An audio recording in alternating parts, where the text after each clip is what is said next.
Hey everybody, how's it going? Hope you're having a lovely day. I want to apologize for an error that I made in yesterday's video. One of the great things about me making an article that has all the sources for everything I talk about is it allows you to independently verify things, edit things, and point out if I got something wrong. In yesterday's video, I was talking about the UK social media limits for children, how this relates to age verification, and the main point I was making in that video is that when you see it said that all these people support it, I don't want you to get discouraged and think that that means that you shouldn't speak out. Because when you take a look, I got one thing wrong. I was talking about one of the surveys and how they routed questions 4, 5, and 6, and how you were routed to a question. They routed people to a question if they were for something rather than if they were against something. But one of my main points that I made in that video is if you look at the surveys, there were 3 surveys given. One of the surveys that they gave never actually had an option for adults to be able to say that they're fully against social media limits for children and that they're fully against age verification. The option literally doesn't exist. You have other and don't know, but you never had a no option in some of these surveys, even if some of them did. And the problem here is that when you have surveys like that get pushed,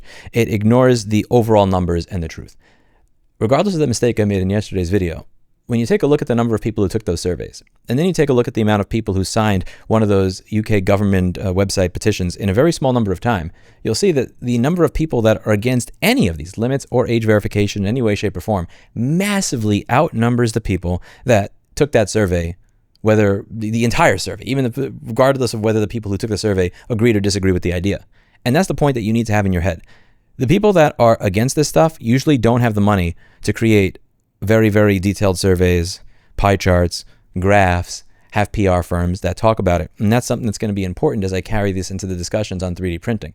The organization that I was talking about last week that was trying to have these 3D printer laws pop up all over the country, where your 3D printer that runs open source software is now going to have to run closed source software, connect to a centralized database somewhere, analyze what it is that you print, ask the government if it's okay to print this, is that these laws are being pushed for by an organization that in 1 year got over $50 million. They get donations regularly from billionaires that want these restrictions. And the important thing to understand is that no matter how well organized they are, no matter how many times they come out, no matter what ads they run, no matter how prepared their speeches are, you must understand that your advantage is that you outnumber them. And the thing is, if even 1% of the people who disagree with these shit laws came out and did something, made a phone call, made an email, showed up at their representative's office, showed up at the Prime Minister's office, the King, I don't know what you guys have in the UK, I'm not really familiar with it, King, Prime Minister, House of Lords, I barely understand my own economic and political system, much less yours. If you all showed up, you would see things start to change. And this is the point that's really important for me to make, because in a later video I'm going to be asking a lot of people to show up in California to speak out against these laws and say why it is they think these laws are a bad idea. And the very important thing to understand is that for the most part, the people that show up are going to be autistic nerds that are maybe not the best spoken. Maybe you're not used to speaking in front of other people, maybe a little nervous, don't have prepared remarks. And you're going to be speaking against people that are very well prepared. Again, these organizations get over $50 million a year. They have the ability to hire focus groups to figure out what is the best way to say this message. They can just practice speaking over and over and over again. They can afford to have the best activists. They can afford to have those activists go to Toastmasters and figure out the best way to give a speech. What's the best way to get this specific politician to feel something about what I'm saying? Whereas you and I are just random autistic people showing up and speaking from the heart, probably taking off work for it, probably stressed because we're taking one of our limited sick days, or just not getting paid to show up at state legislature to begin with. You're not going to beat these people unless you utilize the number one thing that you have that they don't, which are numbers. These laws are unpopular, and regardless of what those surveys say, they are unpopular. People do not want to show their passport or their ID in order to use social media websites. They don't want to show their passport or their ID in order to install an application on an Android phone. Most people don't want their 3D printer that used to run open source software to phone home and say, "Please, sir, this is a flashlight. I promise it's not a silencer or gun. Please let me print my flashlight piece to fix my broken flashlight." It's not popular, and they're going to try and make it seem like it is. And because they have the money on their side, because they have people on their side that can make it very easy for them to come up with the best arguments, the best people to present them, it's going to seem like there is more support than there is. But the one thing that you always have on your side is that there are more of you. And most of you, I get it, you have jobs, you have lives, you don't have $50 million a year going to your organization to oppose this stuff, so you don't necessarily have the budget to set things up properly, but you need to leverage the one thing you have. And the fact that I will stand behind from last video, regardless of the fact that I got wrong, is that there are more of you than there are of them. Start making use of this. Send a message, make a phone call, show up in person. Make it obvious that you're not going to go away. That's the only way that you're going to get some serious change. I'm going to be giving you guys details later on a few things. One of them, we're having a meetup this weekend in Austin. I'm going to put a link to it down below. The tickets are free. You just have to sign up because we have to have an idea of how many people are showing up for the event space we're having, who are sick and tired of the idea of ownership being revoked. Just people coming together to talk and chat about the things that I talk about here on this channel, who are like-minded in the specific area of not liking the fact that you don't know what you bought and paid for. It would be great to have some of you there. Normal people, crazy YouTubers, politicians. We'd love to see anybody show up that wants to talk about these things in general. We've invited some people from the state capitol. It'd be great to have people like Greg Kassar show up. We'd like to get people together to discuss how to push back against this at the social level, cultural level, technological level, legislative level, because those are all the levels that I'm going to be working on over the next few years.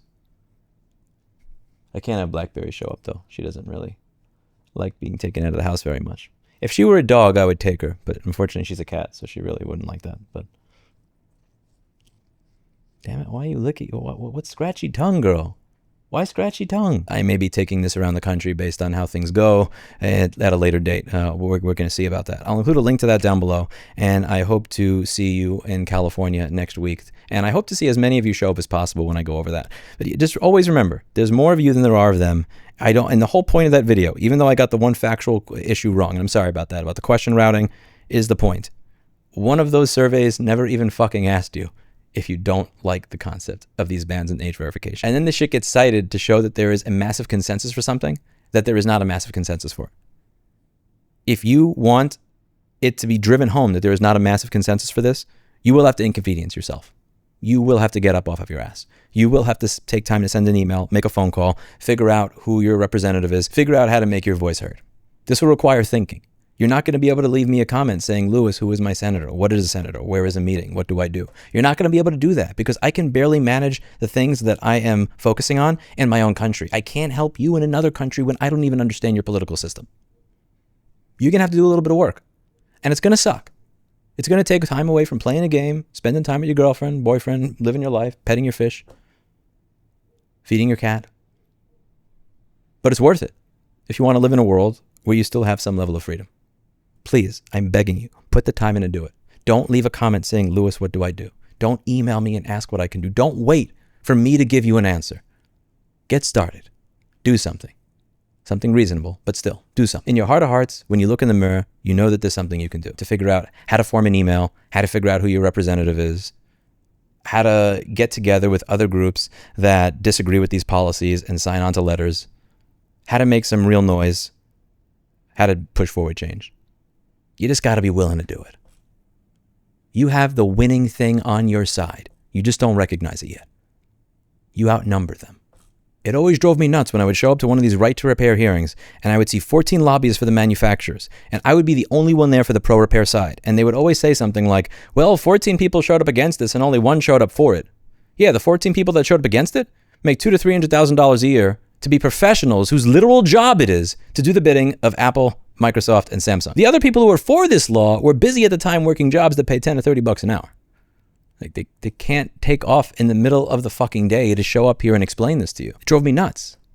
But that's the one thing that we always have on them. And if we start learning how to use it, we win. Just a rant. See you in the next video. Bye now.